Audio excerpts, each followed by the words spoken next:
Welcome to the Fear and Greed Business Interview. I'm Sean Aylmer. The largest climate summit in history has seen the United Arab Emirates play host to delegates from almost 200 countries, as well as many non-government organisations, companies and more. But after more than 12 days of discussions and negotiations, what does it actually mean for the shift to a greener economy? Sarah Bratton Hughes is the head of sustainable investing at American Century Investments and joins me this morning from New York. Sarah, welcome to Fear and Greed. Thanks, Sean. It's wonderful to be here.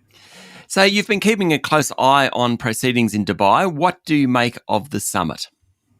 So I think this may be seen as the transition summit or the summit of transition. I think it really started out with a bang with the announcement of the loss and damage fund, really focusing on ensuring resilience within those areas and countries that are most vulnerable when it comes to climate and often least responsible for it. I think there will be continuous debate on whether the oil-rich state of the UAE was appropriate for the hosting of this COP. I think my perspective of that is you need both sides of the table to be at the table if you really want to transition to a greener and more sustainable economy. It's a very good point. The UAE and the oil-rich nations that are there, it's it's okay for we in Australia, for example, probably the US as well, to talk about, reducing emissions. Much harder if your whole being relies on fossil fuels, isn't it?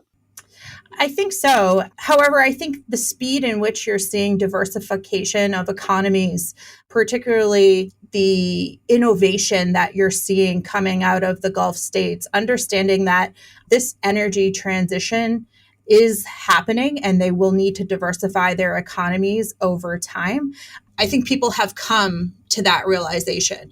I think what this is more about is as we transition, it can't be a down elevator. We can't shut off fossil fuels overnight. As much as we would all love to do that, we would end up with significant geopolitical risk. It really needs to be a down escalator on the fossil fuels and an up escalator for renewables.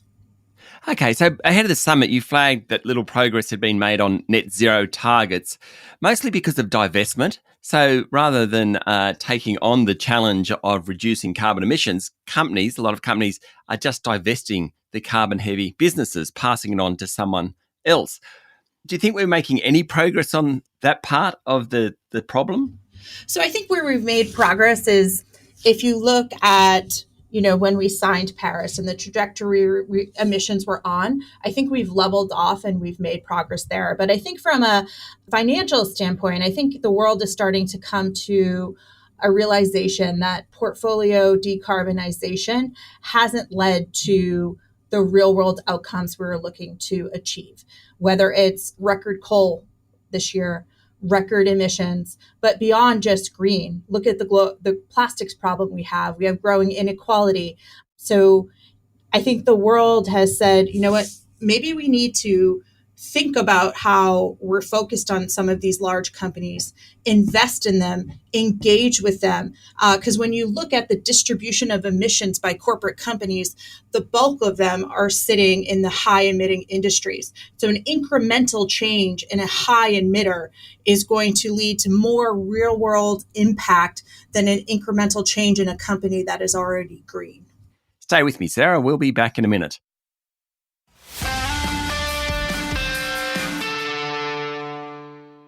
I'm speaking to Sarah Bratton Hughes, Head of Sustainable Investing at American Century Investments. Okay, a lot of the solutions comes down to money, and we know that some of the renewables are at least as competitive as fossil fuels, and their prices of renewables are dropping as well. So I suppose eventually commerce or the market economy will get us there. But what about the role of government in this and kind of more innovative policy making by governments?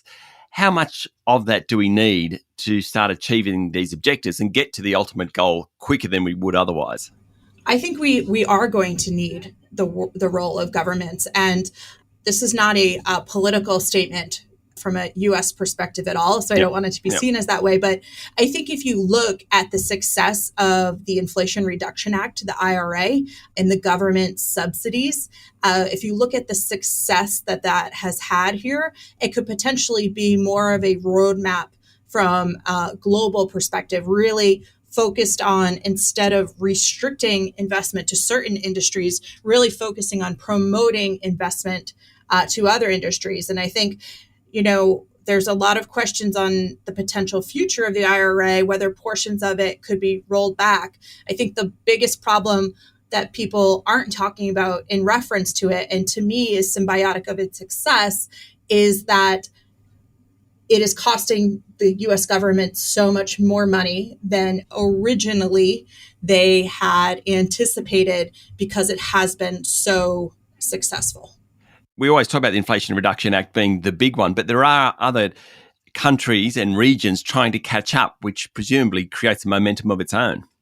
Yeah, we're seeing pockets of it happen all over the world. And I think what we're grappling with right now is, you made a great point, Sean, about renewables and the cost competitiveness of it. I think what we're seeing is that we're going to need significant infrastructure investment going forward when we think about the aging power grid's ability to handle these renewables. And we have to really rethink the grid. And you're going to have to see a lot of investment in both the actual infrastructure itself, but the parts, the components, as well as the people that are going to be creating and employed on the grid of the future. Okay, so let's talk specifically about a few of the issues. I want to talk about water, particularly. There's been lots of media stories in the past couple of weeks about the Panama Canal being at such low levels that vessels can't get through. Obviously, the impact is, on drought on agricultural industries as well. How does that play into it? Are people thinking enough about that type of thing as opposed to just emitting carbon? I don't think so. I think we have to broaden out our approach to sustainability. I think we're in a sort of carbon tunnel vision, our carbon at all costs agenda, and there are issues that are happening, and there are structural changes that are happening in the economy right now that we have to account for. So, yes, we're starting to see more press come about from what is going on in Panama. For those of you who are unaware, there's significant drought. The Panama Canal utilizes a significant amount of fresh water, and this has resulted in the authorities having to limit the number of ships passing through the Panama Canal on a daily basis so that the people of Panama have fresh water. This has already been reflected in a lot of their sovereign debt as well, so hitting the debt prices, never mind causing supply chain issues year over year. It sort of boggles my mind, Sean, sometimes about how short-term people are thinking. I remember just 2 or 3 years ago, there was a boat stuck in the Suez Canal for 6 days, and it impacted global trade for months. But what we're also seeing is certain things. When you think about AI and the rise of AI, we talked about the grid. We don't have enough power and infrastructure on the grid to satisfy AI, but water is even a larger problem when we think about all the water that is needed to cool from an AI perspective. And you're already seeing this reflected in companies' numbers. If you look at Microsoft's water usage, it was up 34% year over year due to AI.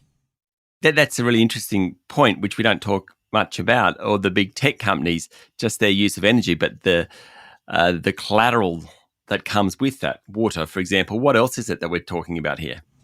Yeah, I think that, you've got water, you've got emissions, you've got growing social concerns on a lot of these larger tech companies. We're seeing how they're working and protecting, there's freedom of information, but we're also seeing, particularly on proxy statements, how these companies are protecting minors from predators. So you're seeing a number of issues from a tech company perspective that are emerging from sustainability. So it's interesting how that sort of dynamic is changing when you have long seen, or more people have thought of tech as more favorable when it comes to sustainability, because we've been really focused on that carbon number, and they more often have a softer carbon footprint, but there are other areas which they could drastically improve on. Sarah, what are you hoping for in 2024? So we come to the end of COP28 and the end of 2023, and certainly some achievements from that. But what are you hoping over the next 12 months or so? So I think, if you don't mind, Sean, I would like to talk about one of the bright spots in COP in our mind, and then we'll talk about 2024. But the real bright spot today was this COP was the first time you had a focus around health and the impact that climate can have on one's health, whether it's from heat, drought, air quality. And that's really important to us at American Century, as 40% of our controlling owner is the Stowers Institute of Medical Research, focused on finding foundational cures for gene-based diseases. So that focus on SDG number 3, good health. I think growing into 2024, I'm really hoping that the conversation moves away from divestment and onto innovation, really focusing on not just the risks when it comes to sustainability, but also the opportunities. Sarah, thank you for talking to Fear and Greed. Thank you for having me. That was Sarah Bratton Hughes, Head of Sustainable Investing at American Century Investments. This is the Fear and Greed business interview. Remember, this is general information only, and you should always seek professional advice before making any investment decisions. Join us every morning for the full episode of Fear and Greed, Australia's best business podcast. I'm Sean Aylmer. Enjoy your day.